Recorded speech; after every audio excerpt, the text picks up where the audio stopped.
Életstílus, életérzés, életkultúra, életöröm vagy életbánat, tulajdonképpen egy életviteli forma. Tehát az embernek igénye van arra, hogy olyan dolgokat viseljen, amik kifejezik, és ezek mégse olyan dolgok legyenek, amik kétszer fölvehetők, és utána szétszakadnak és elkopnak. Tehát a minőséget keresem mindenben.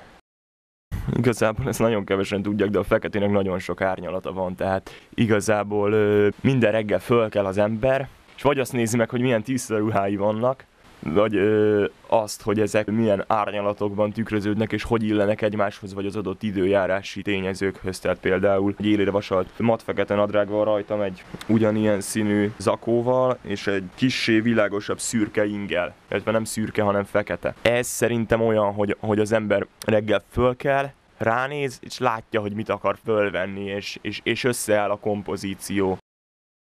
Tehát ez az egyetlen olyan stílus, amiben tényleg egy az egyben megtaláltam önmagamat. Ez egy olyan tágtér, amiben most vagyok, hogy szerintem ebben nyugodtan belefér még ennél sokkal több, mint amit én adok magamból. Egy gót ugyanúgy tud teljesen normálisan kinézni, mint egy másik ember. Tehát most is honnan lehet kb. Megmondani, hogy nem egy ilyen átlag üzletember vagyok, körülbelül onnan, hogy fekete ing és bakancs van rajtam, meg kezemben egy kalap, meg hosszú a hajam.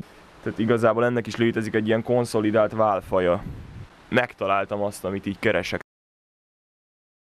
Én nagyon-nagyon sokat olvasok, elég sokat ahhoz, hogy folyamatosan új dolgokat ismerjek meg, és ezek az új dolgok meg, amiket már említettem, a versek inspirálnak tulajdonképpen ebben az egész öltözködésben és kinézetben.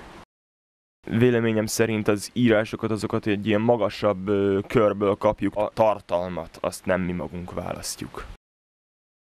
Számtalan olyan vers született a világirodalomban, ami ezt a stílusirányzatot tükrözi, talán még több is, mint bármelyik más stílusirányzat versei közül. Tehát megnézzük az irodalmat, a komoly írott irodalmat, nem az ilyen ponyvaregényeket, meg hasonlókat, akkor egy olyan fajta szomorúsággal találkozunk, amit szerintem tökéletesen kifejez ez a stílus. Egy ilyen mélytónusú feketeség. Ez a programozás, ez igazából egy hobbi. Ezzel én pénzt keresek, én közben nagyon jól szórakozom, tehát sokszor nem tudom azt, hogy miért fizetnek olyan dolgokért, amit amúgy is megcsinálnék, ha nem fizetnének. Jó, mondjuk ezt igyekszem nem hangoztatni. Én személy szerint rühellem a pénzt. Csoportos véleményt azt soha nem alkotok.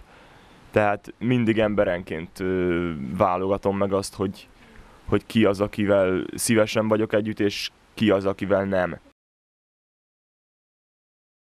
Nem tudhatom, hogy mit hoz a jövőt. Érhetnek olyan dolgok, hogy abszolút megváltoztatom a teljes kinézetemet, akár tudat alatt, és ezek után más színekben vagy stílusokban fogok pompázni, de ezt pillanatnyilag egy ilyen megtalált paradicsomnak érzem.